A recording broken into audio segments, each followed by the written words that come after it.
नमस्कार, आप देख रहे हैं राष्ट्र प्रथम। आपके साथ मैं हूं तुषार शर्मा। भारत भ्रमण बुलेटिन में आपका स्वागत है। हम तमाम खबरों से आपको कराएंगे मुखातिब, लेकिन उससे पहले सुर्खियां। दाऊद ने आतंकी साजिश को अंजाम देने के लिए हवाला के जरिए भेजे 25 लाख। टारगेट पर थे कई नेता। एनआईए की चार्जशीट में खुलासा। दुनिया फिर भारत की बढ़ती ताकत का करेगी एहसास। पीएम मोदी G20 की अध्यक्षता के लोगो और टीम और वेबसाइट को करेंगे लॉन्च। गुरुग्राम में पत्नी ने पति की करवाई हत्या। प्रेमी के साथ मिलकर दी 650 ग्राम सोने की सुपारी।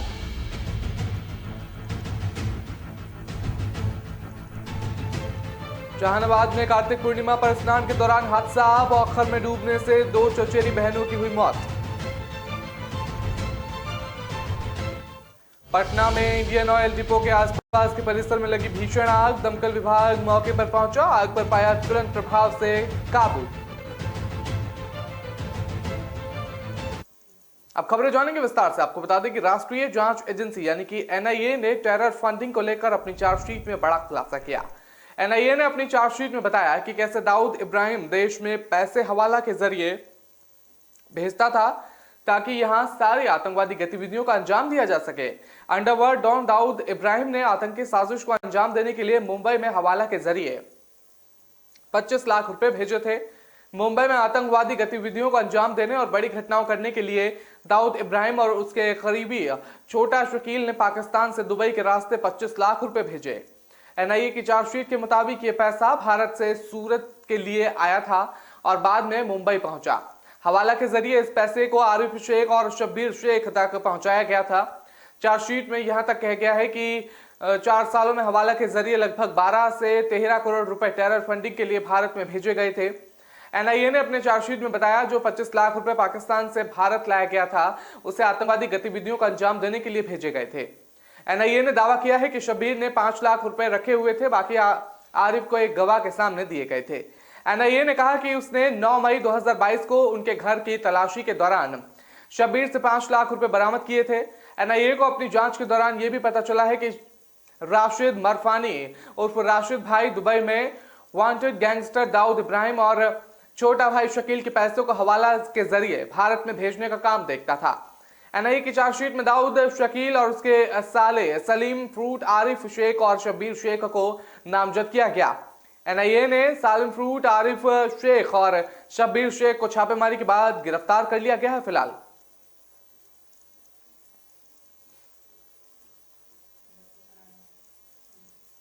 प्रधानमंत्री नरेंद्र मोदी भारत के G20 की अध्यक्षता के लोगो, थीम और वेबसाइट का अनावरण करेंगे। विदेश मंत्रालय ने जानकारी देते हुए कहा कि G20 की अध्यक्षता भारत को अंतर्राष्ट्रीय महत्व के महत्वपूर्ण मुद्दों पर वैश्विक एजेंडे से सहयोग करने का एक अनूठा अवसर प्रदान करेगी। भारत 1 दिसंबर से इंडोनेशिया से G20 की अध्यक्षता करेगी और G20 शिखर सम्मेलन का आयोजन इस बार 15 से 16 नवंबर को इंडोनेशिया के बाली में किया जा रहा है। इसमें प्रधानमंत्री मोदी समेत विश्व के शीर्ष नेता शामिल होंगे।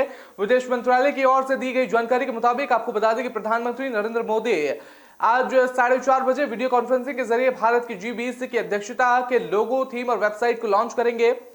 बता दें कि भारत G20 की अध्यक्षता के दौरान देश भर में 32 विभिन्न क्षेत्रों में संबंधित लगभग 20 बैठकें आयोजित करेगा। भारत अगले साल G20 शिखर सम्मेलन का आयोजन करने का जा रहा है।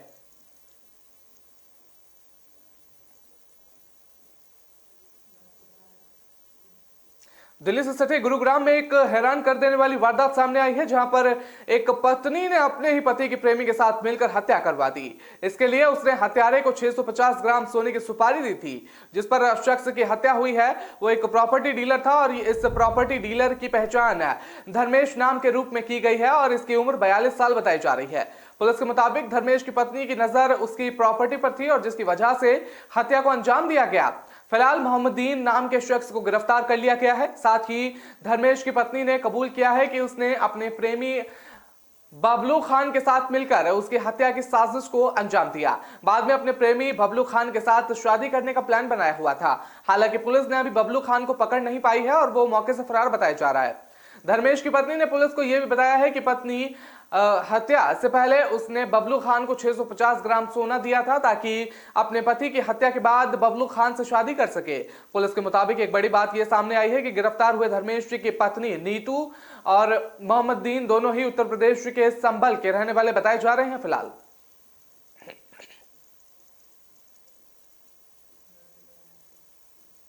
कार्तिक पूर्णिमा पर स्नान को लेकर गंगा घाट पर एक तरफ भीड़ जुटी है तो वहीं अब प्रदेश के जिले से हिस्से की भी खबर सामने आ रही है। बता दें कि जहानाबाद में कार्तिका पूर्णिमा के दिन पोखर में नहाने गई 2 चचेरी बहनों की डूबने से मौत हो गई। घटना मखदुमपुरम प्रखंड क्षेत्र के धराउत गांव स्थित चंद्रशेखर पोखर की बताई जा रही है। मंगलवार की सुबह दोनों चचेरी बहन कार्तिक पूर्णिमा पर स्नान के लिए गई, लेकिन यह घटना हो गई और धराउत गांव निवासी रविशंकर प्रसाद की 15 वर्षीय बेटी पल्लवी कुमारी और योगेंद्र प्रसाद की 16 वर्षीय बेटी सविता कुमारी चचेरी बहनें थीं और दोनों 10वीं क्लास की छात्रा बताई जा रही हैं। कार्तिक पूर्णिमा के मौके पर दोनों चचेरी बहन अपनी मां के साथ गांव के पास स्थित चंद्रशेखर पोखर में नहाने के लिए गई हुई थी। नहाने के क्रम में दोनों को पता नहीं चला कि वो कब गहराई में जाने और लगी और डूब गई वहां पर। इससे पहले दोनों को बचाया जाता, लेकिन दोनों की डूबने की मौत हो गई। और इधर घटना के बाद दोनों शवों को स्थानीय गोताखोरों की मदद से पानी से बाहर निकाला गया। इस घटना के बाद परिजनों में कोहराम मच गया। परिजनों का रो रो कर बुरा हाल हो गया। सूचना मिलने के बाद विष्णुगंज ओपी की पुलिस पहुंची और दोनों शवों को पोस्टमार्टम के लिए जहानाबाद सदर अस्पताल भेजा गया। बता दें कि कार्तिक पूर्णिमा के दिन गंगा स्नान के साथ नदी, तालाब, पोखर सहित जलाशयों में स्नान करने की परंपरा चली आ रही है। इसी परंपरा को निभाने के क्रम में यह घटना हुई है और इसके साथ परिवार में 2 मौतों के बाद गांव के लोग भी शोक में हैं।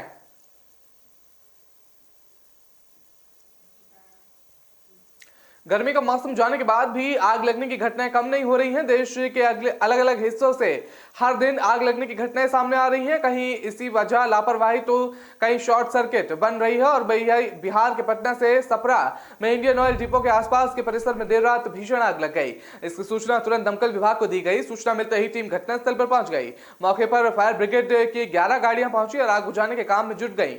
इंडियन ऑयल ने जानकारी दी कि इंडियन ऑयल टर्मिनल बिल्कुल सुरक्षित है और इसे कोई नुकसान नहीं पहुंचा है। पटना में इंडियन ऑयल टर्मिनल के प्रभारी अमिताभ ने बताया कि बिहार के सपारा में आईओपी डिपो से 800 मीटर दूर एक प्लास्टिक फैक्ट्री में आग लग गई थी। ये रात करीब 8 बजे शुरू हुई और रात करीब 10:30 बजे दमकल की मदद से इस पर काबू पाया गया। इंडियन ऑयल टर्मिनल सुरक्षा और बिल्कुल सामान्य है। इस दुर्घटना में किसी के हताहत होने की खबर तो नहीं मिल रही है।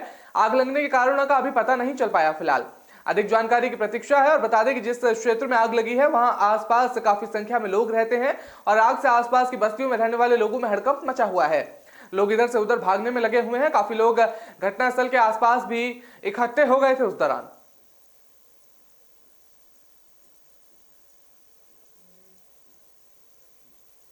फिलहाल वक्त हो चला एक छोटे से ब्रेक का। खबरों का सिलसिला लगातार जारी रहेगा।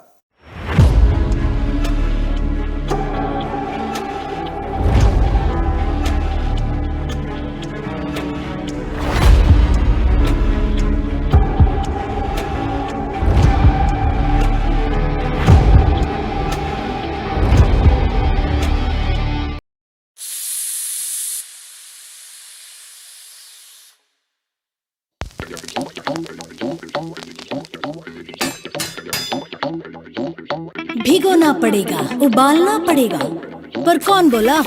रेसिपी फॉलो करना पड़ेगा। थोड़ा सी, थोड़ा सॉफ्ट, थोड़ा कुक्ड, थोड़ा रॉ, थोड़ा रोस्ट, थोड़ा फ्राई, थोड़ा लो, थोड़ा हाई, थोड़ा अपना वाला ट्राई। मेरा ट्विस्ट, मेरा टेस्ट, मेरा ट्विस्ट, मेरा टेस्ट, मेरा ट्विस्ट। वंडर मसालों की रेंज है तैयार, जिन्हें है आपके ट्विस्ट का इंतजार, ताकि हर खाने वाले को याद रहे बनाने वाले का नाम। अमृतसरी छोले, मेरे वाले छोले। मेरा ट्विस्ट, वंडर मसाला, मेरा ट्विस्ट, मेरा टेस्ट।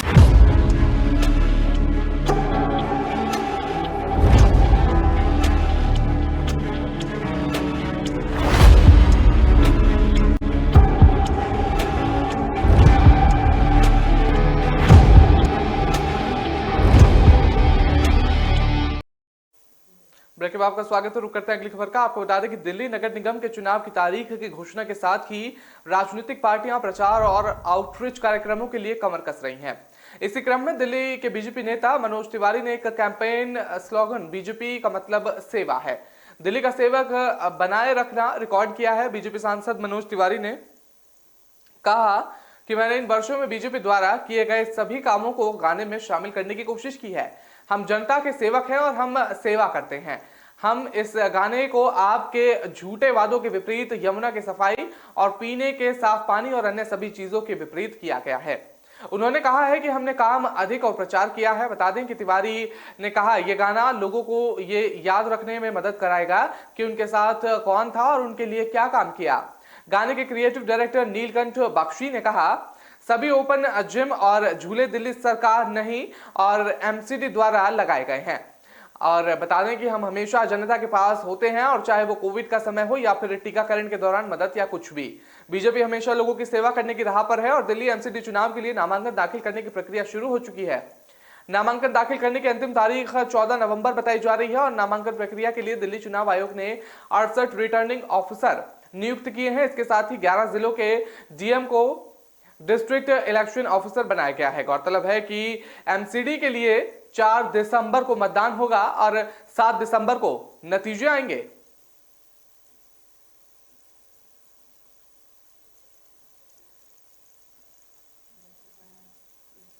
राष्ट्रीय राजधानी दिल्ली में सांसों पर संकट अभी भी बरकरार है। तमाम दावों और वादों के बीच एयर क्वालिटी इंडेक्स 300 से नीचे नहीं आ रहा है। पराली जलाने और प्रदूषण के अन्य कारकों के चलते दिल्ली में हेल्थ इमरजेंसी जैसे हालात अब भी बने हुए हैं। दिल्ली में मंगलवार सुबह 8 बजे करीब औसतन AQI 321 रहा और सफर के अनुसार दिल्ली स्थित लोधी पर कार्बन मोनोऑक्साइड की मात्रा 117 और PM 2.5 और 235 रहा। राष्ट्रीय राजधानी क्षेत्र यानी कि NCR में भी हवा खराब है और नोएडा में भी AQI 354 दर्ज किया गया, जबकि गुरुग्राम में AQI 326 पर रहा। बता दें कि PM 2.5 और PM 10 का स्तर क्रमशः और बहुत खराब श्रेणी में 147 और खराब श्रेणी में 275 दर्ज किया गया। इसके साथ ही पूसा में AQI 322 जबकि धीरपुर में 339 AQI दर्ज किया गया। वहीं लोधी रोड में 317, दिल्ली एयरपोर्ट पर AQI 323 और मथुरा रोड पर AQI 338 रहा। इसके साथ ही दिल्ली विश्वविद्यालय में AQI 336 रहा। IIT दिल्ली में AQI 293 रहा।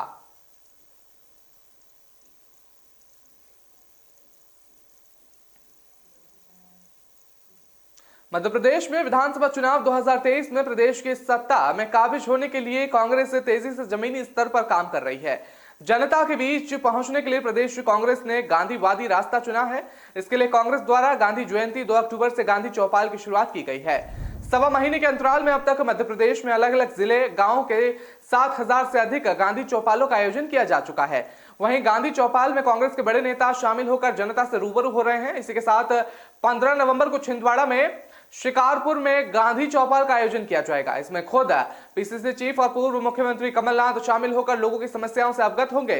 कांग्रेस नेता और गांधी चौपाल के मध्य प्रदेश में प्रभारी भूपेंद्र गुप्ता ने बताया कि आगामी 15 नवंबर को छिंदवाड़ा के शिकारपुर में आयोजित गांधी चौपाल में पूर्व मुख्यमंत्री और कांग्रेस अध्यक्ष कमलनाथ शामिल होंगे।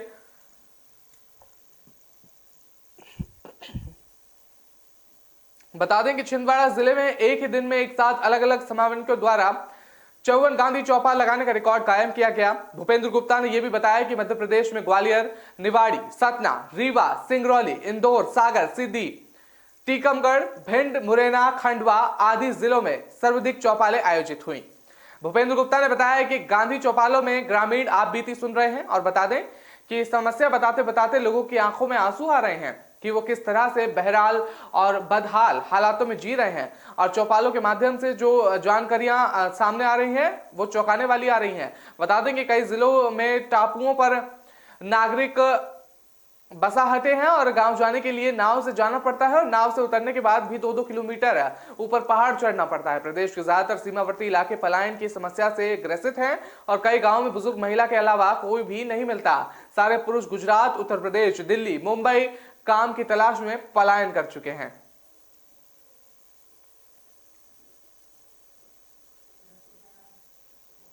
नूह में 2 नवंबर को हुए पंचायत चुनाव में बूथ कब्जाने के संलिप्तता के आरोप में नवनिर्वाचित महिला सरपंच को गिरफ्तार कर लिया गया है। पुलिस ने सोमवार को ये जानकारी दी है। आरोपी की पहचान रशीदा के रूप में की गई है। बता दें, आरोपी को शहर की एक अदालत में पेश किया गया, जहां से उसे न्यायिक हिरासत में भेज दिया गया। पुलिस के मुताबिक 2 नवंबर को मतदान के दौरान मनोता गांव में भीड़ ने कथित तौर पर मतदान केंद्र संख्या 77 और 78 पर हमला कर दिया था। बता दें, इस घटना में संबंधित में शिकायत दर्ज कराई गई थी और पुनर्मतदान का आदेश दिया गया था। पुलिस ने कहा कि नतीजे 4 नवंबर को घोषित किए गए हैं और रशीदा ने जीत हासिल की। हालांकि जब वो उनके समर्थक जीत का जश्न मना रहे थे, तब सोशल मीडिया पर कुछ कथित वीडियो अपलोड किए गए, जिसमें बूथ कब्जाने में उनकी कथित संलिप्तता सामने आई। नूह के पुलिस अध्यक्ष वरुण सिंगला ने कहा, एफआईआर दर्ज कराने के बाद हमने जांच की और नवनिर्वाचित सरपंच रशीदा की संलिप्तता पाई और उसे गिरफ्तार कर लिया गया। हम अन्य लोगों की भूमिका की पुष्टि कर रहे हैं और उन्हें जल्द ही पकड़ लिया जाएगा। दूसरे चरण के चुनाव में जिला परिषद और पंचायत समिति सदस्य के लिए मतदान 9 नवंबर और सरपंचों और पंचों के लिए मतदान 12 नवंबर को होगा। बता दें, दूसरे चरणों में अंबाला, चरखी दादरी, गुरुग्राम, करनाल, कुरुक्षेत्र, रेवाड़ी, रोहतक, सिरसा, सोनीपत में मतदान होगा। हिसार, पलवल, फरीदाबाद के साथ साथ फतेहाबाद में तीसरे और आखिरी चरण में मतदान होगा।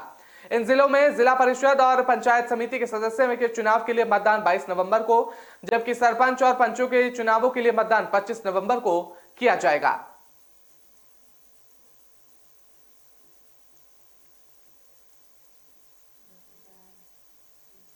आदमपुर उपचुनाव में जीत दर्ज कराने के बाद भव्य बिश्नोई ने सूबे के सीएम मनोहर लाल खट्टर से मुलाकात की। इस मुलाकात के दौरान उनके पिता कुलदीप बिश्नोई भी मौजूद रहे और हरियाणा के सीएम खट्टर ने भव्य को जीत की बधाई दी और साथ ही जिम्मेदारी के बारे में भी बताया। सीएम मनोहर लाल खट्टर ने कहा, भव्य की बहुत जिम्मेदारियां हैं और जिम्मेदारियों से इसे दूर नहीं जाने देंगे। आदमपुर का विकास इनकी पहली जिम्मेदारी है और इस बात की जिम्मेदारी हमने सभी ने ली है। एक समय भजन लाल जी ने कहा कि वहां का विकास किया और हमने भी एक विधानसभा में जो काम हो सकते थे वो सारे किए। लगभग 600 करोड़ की योजनाएं हमारी उस क्षेत्र में पूरी हुई हैं और यह चल रही। बता दें, जो काम बचे हुए हैं वो और तेजी गति से होंगे। बता दें कि आदमपुर विधानसभा सीट पर उपचुनाव में भव्य बिश्नोई ने रविवार को कांग्रेस के कैंडिडेट जयप्रकाश को हराया। ये सीट पूर्व सीएम भजन लाल के परिवार का गढ़ रहा और भव्य बिश्नोई भजन लाल के पोते हैं। इस सीट पर बीजेपी और कांग्रेस में सीधा मुकाबला हुआ और भव्य ने जयप्रकाश को 15,740 वोटों के भीतर से हराया। बता दें, जीत के बाद कुलदीप बिश्नोई ने आदमपुर विधानसभा चुनाव में मतदाताओं को धन्यवाद किया। बिश्नोई ने कहा कि ये प्रधानमंत्री नरेंद्र मोदी की नीतियों की जीत है, ये मनोहर लाल खट्टर की कार्यशैली की जीत है। आदमपुर में भजन लाल परिवार के 54 साल पुराने भरोसे की जीत है।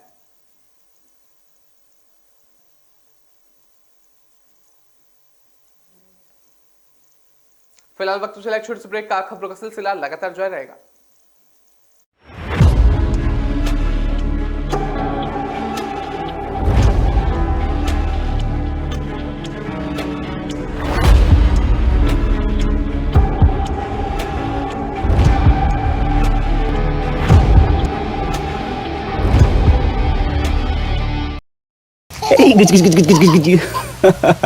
तुम्हें अपनी गोद में खिलाने जैसा कोई एहसास नहीं दुनिया में। पर एक दिन था जब मुझे लगा कि शायद मुझे ये मौका कभी मिलेगा ही नहीं। तुम आने वाले थे और पापा की तबीयत बहुत खराब हो गई। लाइफ एक दिन बिना किसी वार्निंग के बदल गई।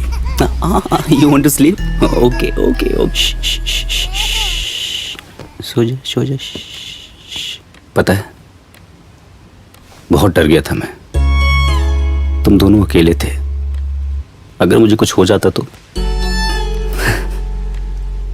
तब मैंने एक लेटर भी लिखा था। क्या लिखा था? हा?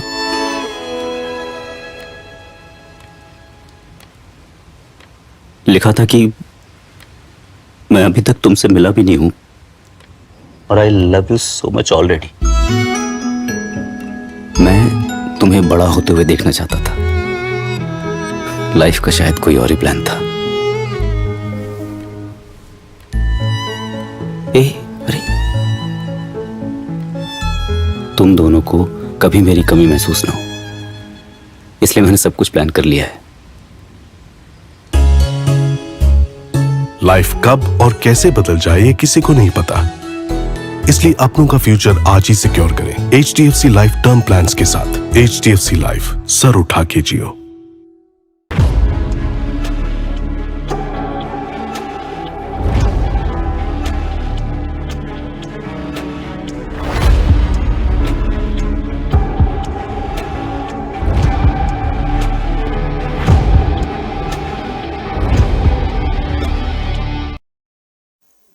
ब्रेक के बाद आपका स्वागत है। रुक करते हैं अगली खबर का। आपको बता दें कि राजधानी पटना में प्रेम प्रसंग के एक लड़की की इतनी पिटाई हुई कि उसकी मौत हो गई और घटना कंकड़बाग थाना क्षेत्र के शालीमार मोड़ के पास की बताई जा रही है। युवक को उसकी प्रेमिका के भाई के सामने पिटाई हुई और घटना शनिवार देर शाम की बताई जा रही है। रविवार की तबीयत ज्यादा बिगड़ गई तो परिजन युवक को एक प्राइवेट अस्पताल में ले गए जहां उसकी मौत हो गई। पूरा मामला पोस्टल पार्क के मोवंशी भुगत लेन का बताया जा रहा है। मृतक की पहचान छोटू कुमार के रूप में की गई है। घटना की सूचना मिलने के बाद मौके पर पहुंची पुलिस ने शव को पोस्टमार्टम के लिए भेज दिया। वहीं परिजनों ने लड़की के भाई चंदन और उसके दोस्त पर हत्या करने का आरोप लगा दिया। पुलिस ने फोन करने वाले दोस्त विकास को गिरफ्तार कर लिया और पुलिस ने प्रेमिका और उसके पिता को हिरासत में लेकर पूछताछ की गई है। मुख्य आरोपी प्रेमिका के भाई चंदन अभी पुलिस की गिरफ्त से बाहर है और पूछताछ के दौरान छोटू की मां ने बताया कि उसके बेटे के दोस्त विकास ने फोन पर बुलाया था। वह पास में ही रहता है और उनका बेटा छोटू रात में घर आया तो वो खाना भी नहीं खाया। बता दें कि छोटू भी भाभी ने खाना खाने के लिए पूछा तो उसने बताया कि उसके साथ इस तरह मारपीट की गई है और सुबह तक हालत बिगड़ने लगी और इसके बाद वो लोग उसे निजी अस्पताल लेकर गए तो डॉक्टर ने बताया कि छाती, पेट और सिर में चोट आई है।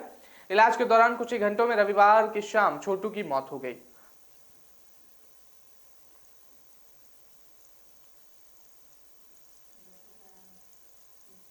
दिल्ली पुलिस ने जहांगीरपुरी हिंसा के मास्टरमाइंड समेत 4 लोगों को गिरफ्तार किया है जो हाल ही में जमानत पर रिहा हुए थे। पुलिस ने कहा कि अंसार, जाकिर, अरबाज और जुनैल को जहांगीरपुरी इलाके में एहतियात कार्रवाई के तहत शांति भंग करने की कोशिश के आरोप में गिरफ्तार किया गया है। पुलिस ने बताया है कि अंसार शेख मुख्य आरोपी है। जाकिर का नाम भी इस साल हनुमान जयंती के अवसर पर हुई हिंसा की पुलिस जांच के दौरान सामने आया था। सूत्रों की माने तो हाल ही में जमानत पर रिहा हुए अंसार ने जेल से बाहर आने के बाद जुलूस निकाला था। इसके अलावा उसने जाकिर और अन्य लोगों के साथ मिलकर रविवार को इलाके में लोगों को भड़काने की कोशिश की गई थी। 4 नवंबर को अंसार को जमानत दे दी गई और क्योंकि अदालत ने पाया कि जांच पूरी हो गई है और आरोप पत्र दायर किया गया है, वो 17 अप्रैल को हिरासत में लिया गया था। उसे 25,000 के निजी मुचलके पर जमानत दी गई है। बता दें कि पुलिस ने जमानत का विरोध करते हुए कहा कि उसे एक मामले में सीसीटीवी फुटेज के आधार पर गिरफ्तार किया गया है जिसमें 8 पुलिसकर्मियों पर हमला किया गया था। वो मुख्य आरोपी में से एक था। अदालत ने कहा कि उसे जेल में रखने से कोई मकसद नहीं पूरा होने वाला। उसे जमानत दे दी गई है। क्राइम ब्रांच ने अंसार समेत दंगा मामले में 37 लोगों के खिलाफ चार्जशीट दाखिल की है। एक अधिकारी ने कहा कि 37 में से अंसार, तरवेज और इश्राइल मुख्य आरोपी हैं और इश्राइल मामले में फरार बताया जा रहा है फिलहाल।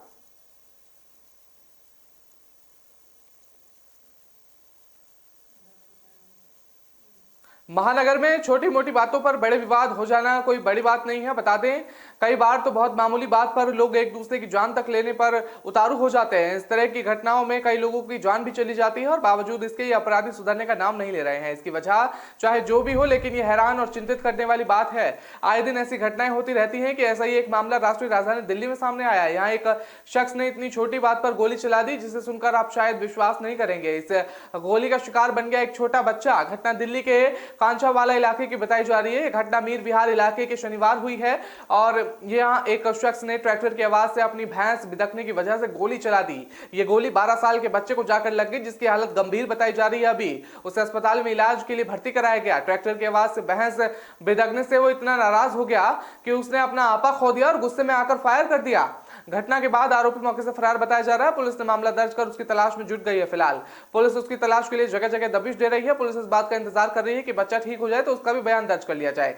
जैसे ही गोली चलने की जानकारी मिली तो पुलिस तुरंत मौके पर पहुंची लेकिन तब तक आरोपी मौके से फरार हो चुका था। ट्रैक्टर ने चालक ने पुलिस को बताया कि ट्रैक्टर की आवाज की वजह से भैंस बिदकने के बाद उन लोगों को गाली गलौज और मारपीट करना शुरू कर दिया और इसके बाद उन्होंने रिवॉल्वर लाकर उस पर गोली चला दी जहां वो मौजूद बच्चे को लग गई।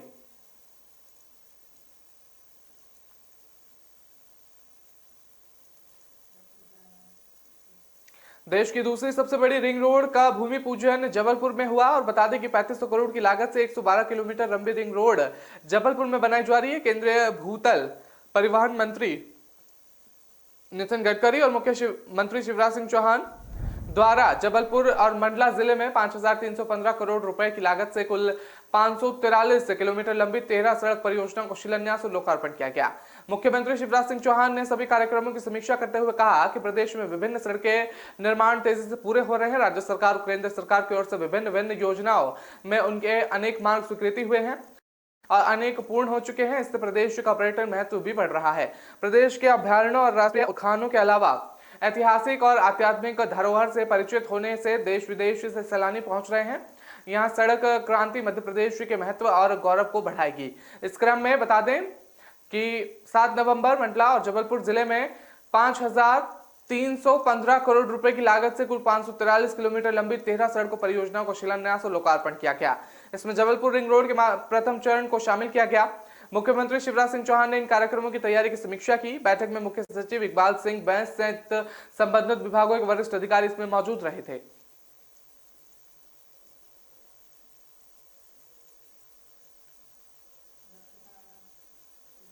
पंजाब पुलिस ने कहा कि शिवसेना टकसाली के नेता सुधीर सूरी की हत्या के मामले का मुख्य आरोपी खुद ही कट्टरपंथी बन रहा था और उसने नफरत के प्रति होकर यह अपराध किया।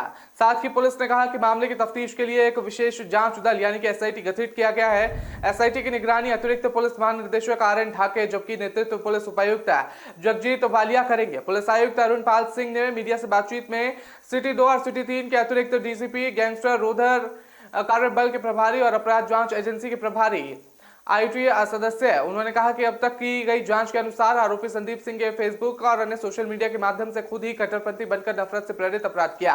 हालांकि उन्होंने ये निष्कर्ष नहीं किया कि इनकी गहन जांच की जाएगी। उन्होंने कहा कि पुलिस अलग अलग पहलुओं से जांच करेगी, तकनीकी और वित्तीय जांच भी कराई जाएगी। पुलिस आयुक्त ने कहा कि हत्या के मामले में अब तक केवल एक व्यक्ति का नाम शामिल है।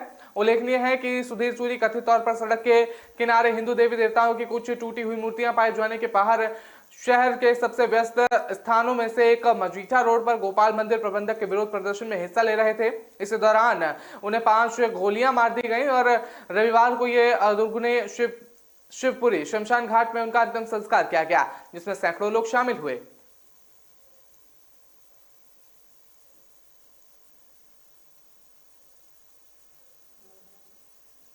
तो फिलहाल इस बुलेटिन में इतना ही। मुझे दीजिए इजाजत। नमस्कार।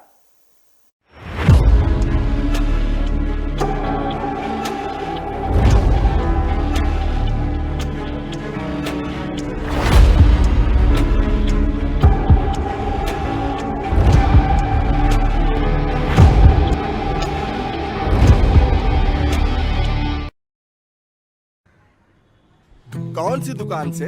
अपनी दुकान अपने अमेज़न से। हुडी से रुमाल तक, टीवी इन द हॉल तक, जीते हैं हम शान से। सब कुछ अमेज़न से। क्या क्या मिल सकता है विद इन 500।